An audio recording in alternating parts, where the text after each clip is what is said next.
Ya. Baik, bismillahirrahmanirrahim. Assalamualaikum warahmatullahi wabarakatuh. Waalaikumsalam warahmatullahi wabarakatuh. Baik. Kelas 1 seperti biasa kita pelajaran PPKN ya. Materi kita hari ini tentang sistem pembagian kekuasaan.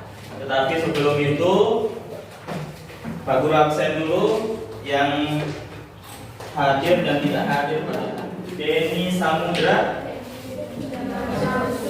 masuk. Syekhullah Halimah Zahra mana Halimah Zahra? Betul Dama. Ini pembelajaran kita yang akan kita pelajari. Pak Guru kasih dulu pembelajarannya, setelah itu nanti kita ada tugas kelompok ya. Kita bagi menjadi kelompok, 4 kelompok lah. Baik adik-adik, sistem pembagian kekuasaan kalian tulis ya. Kalian tulis. Apa aja nih? Bisa dibaca ya?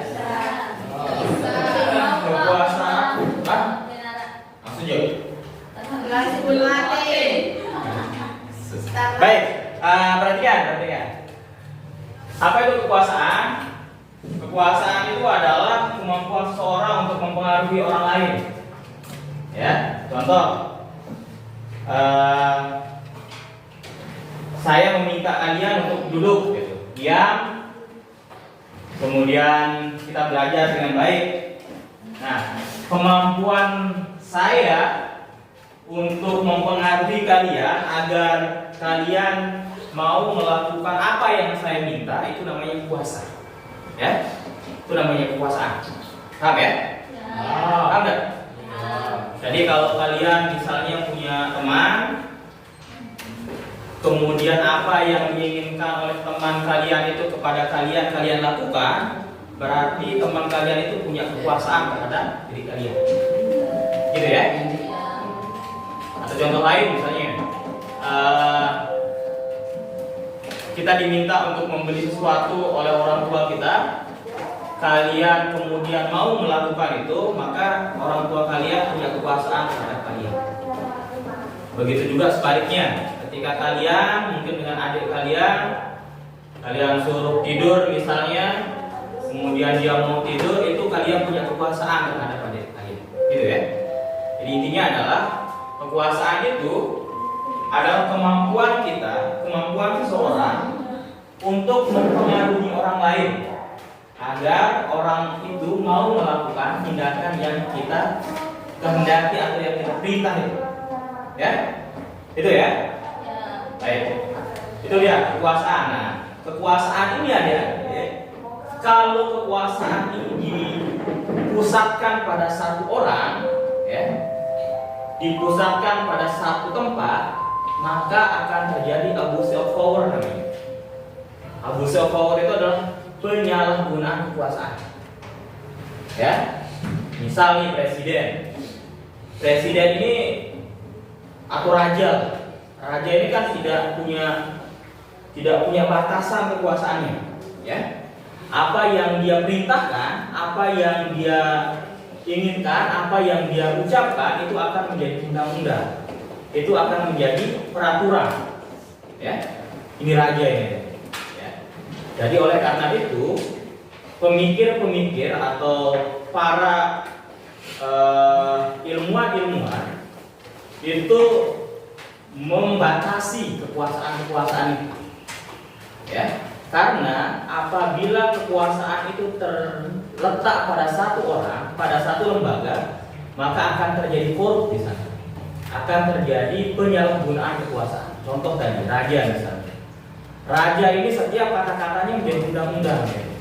Sehingga kalau dia menginginkan pajak dari seseorang, dari satu daerah, maka suka tidak suka daerah itu atau orang itu harus melakukan pajak. Jadi yang menangani tindak pidana korupsi ini banyak ada. Kalau dia masih di bawah 1 miliar, di bawah 100 juta itu biasanya ditindaklanjuti oleh polisi. Ya, kalau sudah di atas 100 juta itu biasanya ditindaklanjuti oleh kejaksaan. Tetapi kalau sudah 1 miliar ke atas itu biasanya oleh KPK. KPK. Oke. Apa lalu perbedaannya? Perbedaannya adalah terletak pada konsepnya. Ya, kalau John Locke itu konsep kekuasaan itu jenis kekuasaannya sama ya, tadi disampaikan itu sama-sama eksekutif, legislatif. Kalau yang John Locke itu federatif, yang Montesquieu itu namanya yudikatif. Nah, fokusnya kalau John Locke itu adalah perlindungan terhadap hak alami. Ya, jadi ada hak-hak alami manusia itu yang apabila kekuasaan itu tidak dibagi, maka itu akan dirampas oleh negara, oleh pemerintah. Ya, hak tadi misalnya hak milik itu kan hak alami kita. Saya punya motor misalnya, karena negara tidak dibagi kekuasaannya, maka negara nanti semaunya ngambil motor saya, gitu kan? Nah ini hak. Nah ini sama deh sama.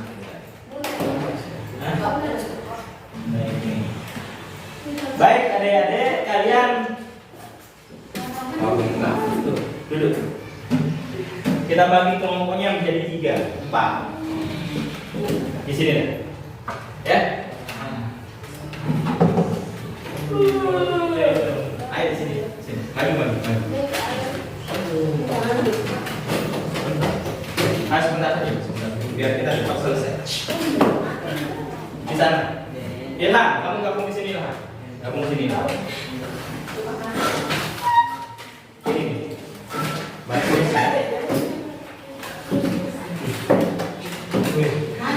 Oh. Oh iya, siapa nih? Kemudian. Dia bertiga di sini. Ayo. Sama ini. Ya, berempat ya.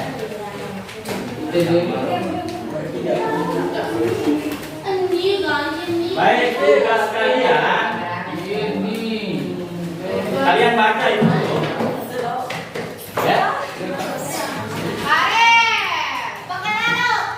Woi, bangun nasi. Kamu bilang Nekan aku, Pak.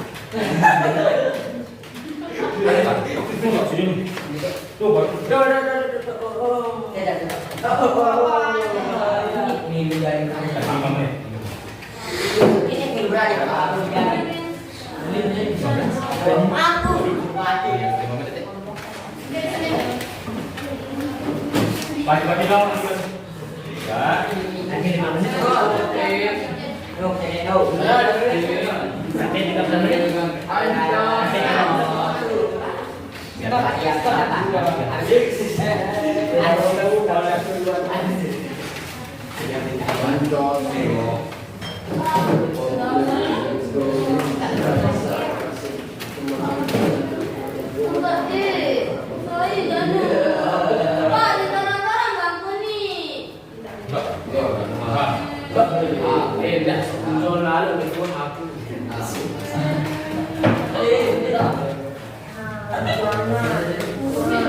Baca dulu, dibaca, kemudian kalian diskusikan ya sama teman-teman kalian.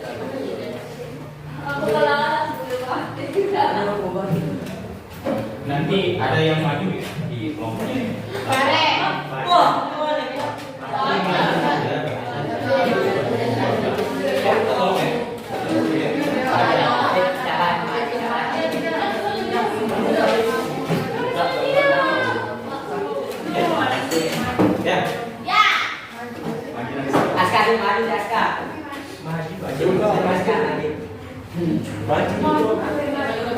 Bagian kekuasaan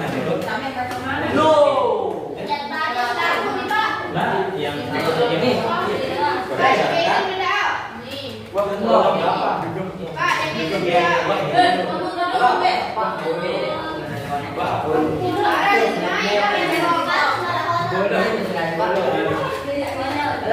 satu orang baca ya, bagi ya. yang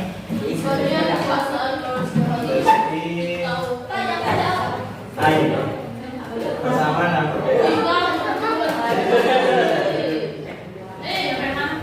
berbeda dan bersamanya.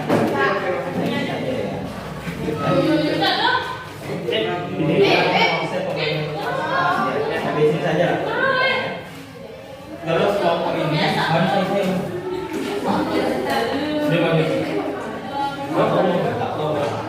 saya satu orang ya.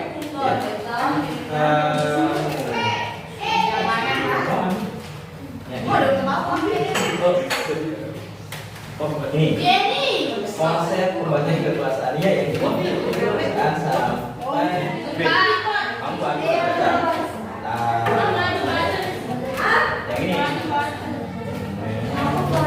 yang ini aku baca dan ini lupa tidak macam-macam konsep perhatian apa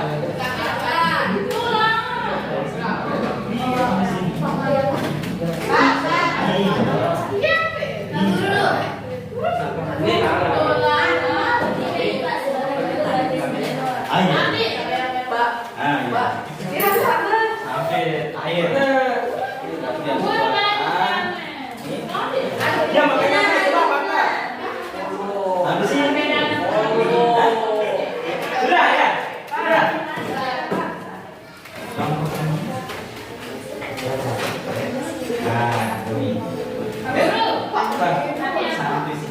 Nah,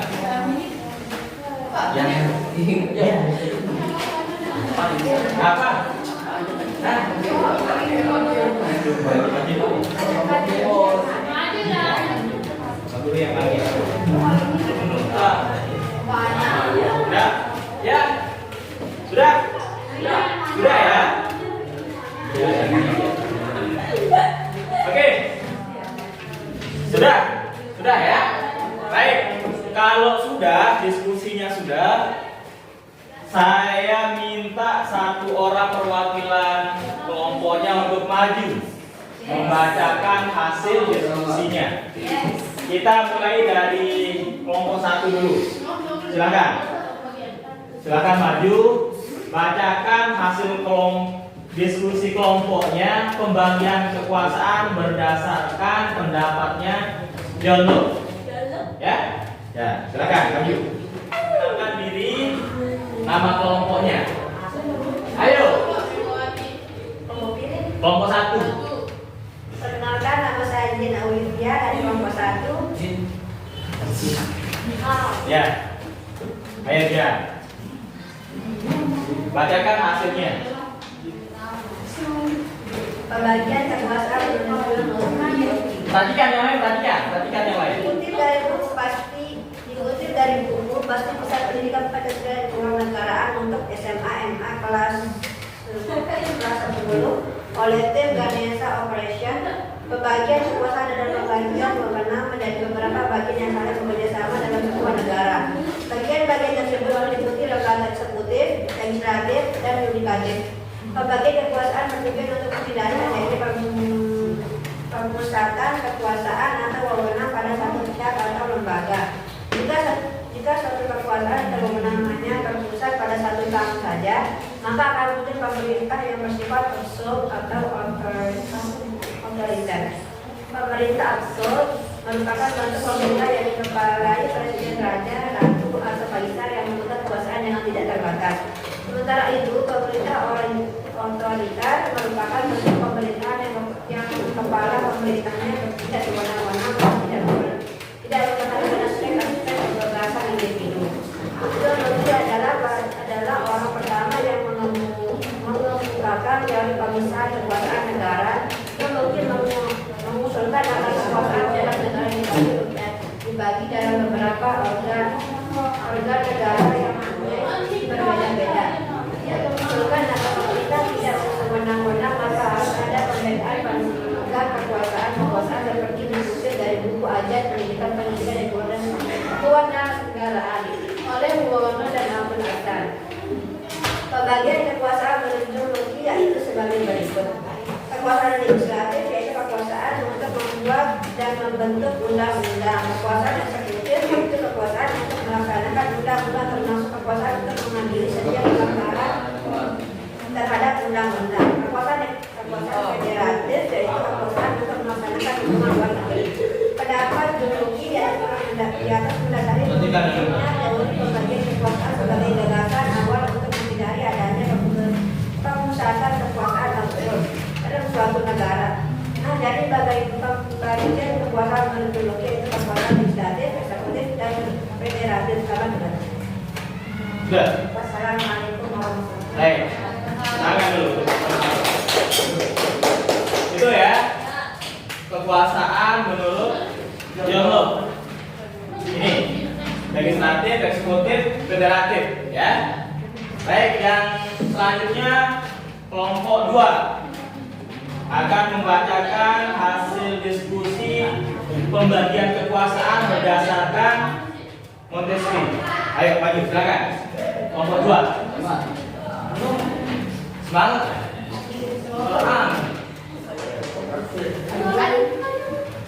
Perkenalkan diri kelompok, nama kelompoknya. Ayo silakan. Kelompok 2. Perkenalkan, nama saya Andrea. Perhatikan yang lain, perhatikan depan. Pembagian kekuasaan menurut Montesquieu. Montesquieu bagi kekuasaan sampai sekarang menjadi 3 bagian. Pembagian kekuasaan menurut Montesquieu adalah istilah melihat politika. Pandangan Montesquieu tentang Trinitas Abel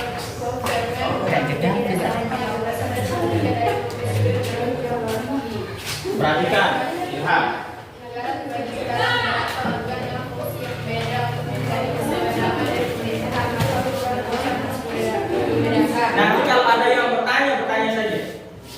Ya, kalau ada. Bagian kekuasaan terdapat 3 macam, yaitu kekuasaan legislatif yang bertugas membuat raja, kekuasaan eksekutif yang bertugas untuk membuat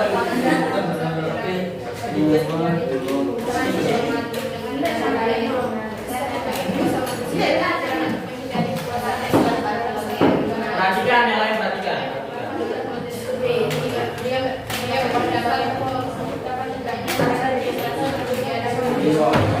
Pelan-pelan dong, pelan-pelan, pelan-pelan. Lihat teman-temannya. Ayo perhatikan yang lain lah, perhatikan yang lain perhatikan.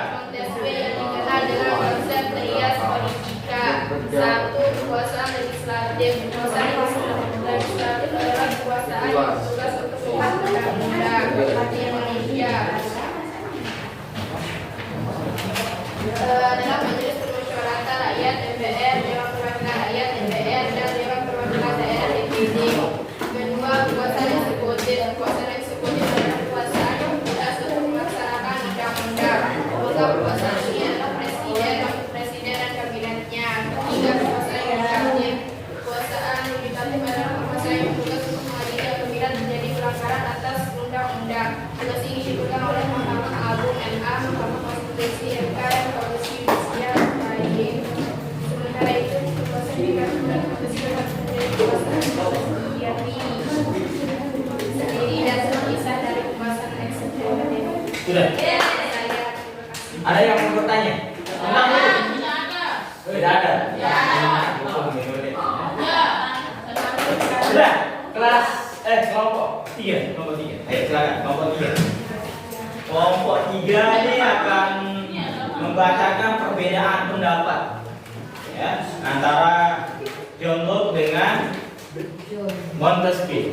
Silakan kelompok 3 perkenalkan diri. Perkenalkan, nama saya Ratu Radha dari kelompok 3.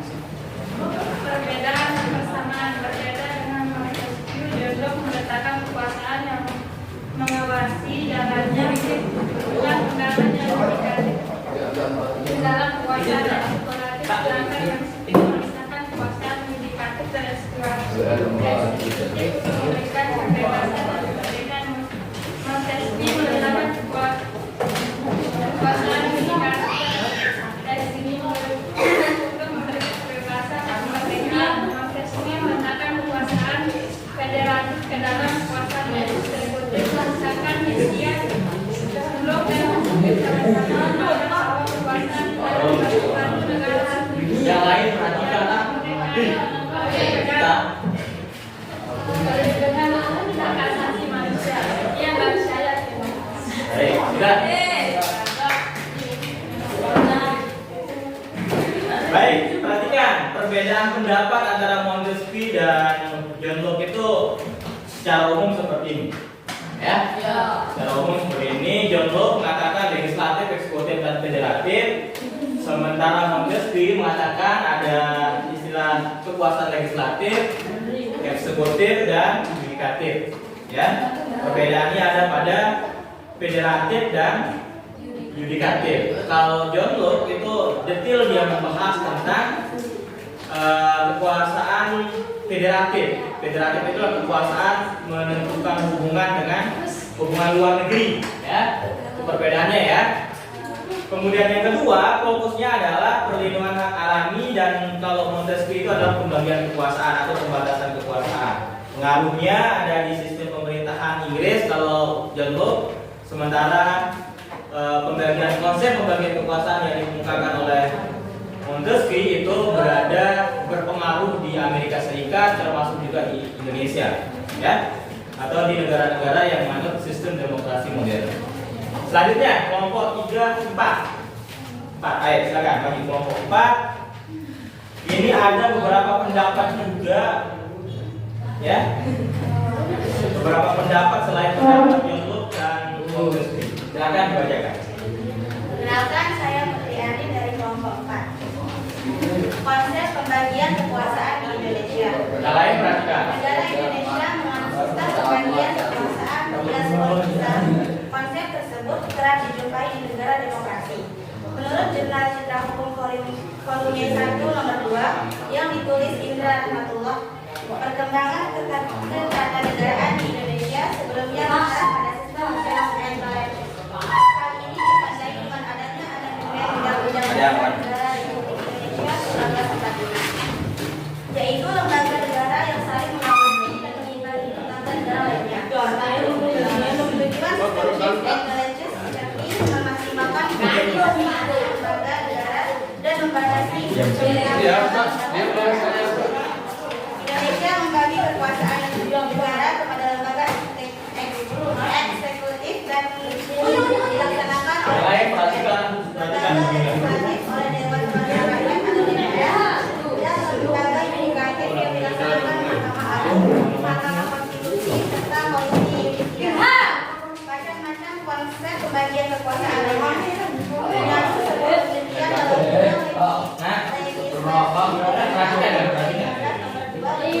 Undang-Undang Pemerintah Indonesia. Pendekatan teori dan praktik konstitusi Undang-Undang Dasar 1945. Ahmad Yani mengutip berbagai jenis kekuasaan negara menurut contoh dan Logena. Sudah. Ada pertanyaan? Ada. Ya. Kelompok terakhir. Kelompok terakhir. Ayo. Kelompok terakhir.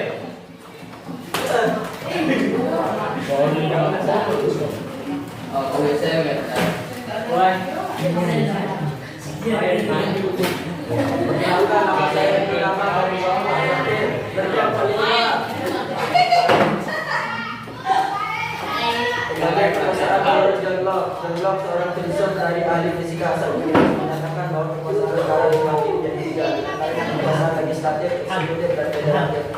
Lembaga legislatif memiliki kekuasaan untuk membuat undang-undang, sedangkan eksekutif adalah undang-undang. Adapun lembaga federatif berkuasa atas sesuatu yang berkenaan.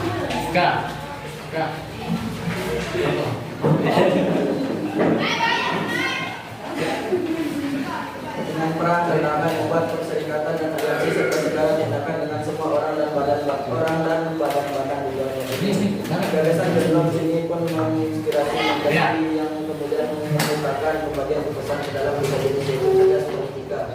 Perbedaan dari Montesquieu dengan John Locke adalah kekuasaan federatif tidak dikelompokkan secara horizontal sama dengan kedua kekuasaan yang lainnya. Menurut Montesquieu, kekuasaan federatif adalah kekuasaan politik sendiri dan bagian dari kekuasaan eksekutif. Montesquieu mengklasifikasikan kekuasaan yang ketiga sebagai kekuasaan yudikatif. Dasarnya ini merupakan kekuasaan yang menjadi pelanggaran dalam undang-undang. Pembagian kekuasaan menurut Van Vollenhoven negara memiliki 4 fungsi, dan pelaksanaan tugasnya, yaitu menjadi membuat peraturan tersebut bertahan dalam hati sempit Rehispak, Didi dan Polisi Polisian sebagai tulisan berikut. Koran membuat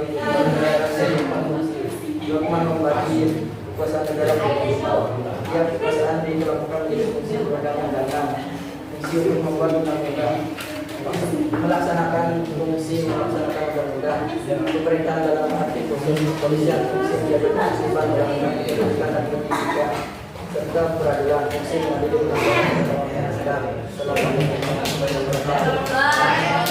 Baik, itu ya. Kita sudah selesaikan materi tentang pembagian kekuasaan. Jadi nanti kita ada tugas lain, kalian baca itu hasil diskusi kalian. Kita akan ketemu di materi yang lain ya. Kita akan berbicara terkait dengan pembagian konsep pembagian kekuasaan di Indonesia yang kita dalami lagi. Tadi ada konsep pemisahan kekuasaan horizontal dan pemisahan kekuasaan vertikal. Silakan dikumpulkan hasil diskusinya yang saya baca, dikumpulkan dan kita akhiri kelas kita. Terima kasih. Sekian. Assalamualaikum warahmatullahi wabarakatuh.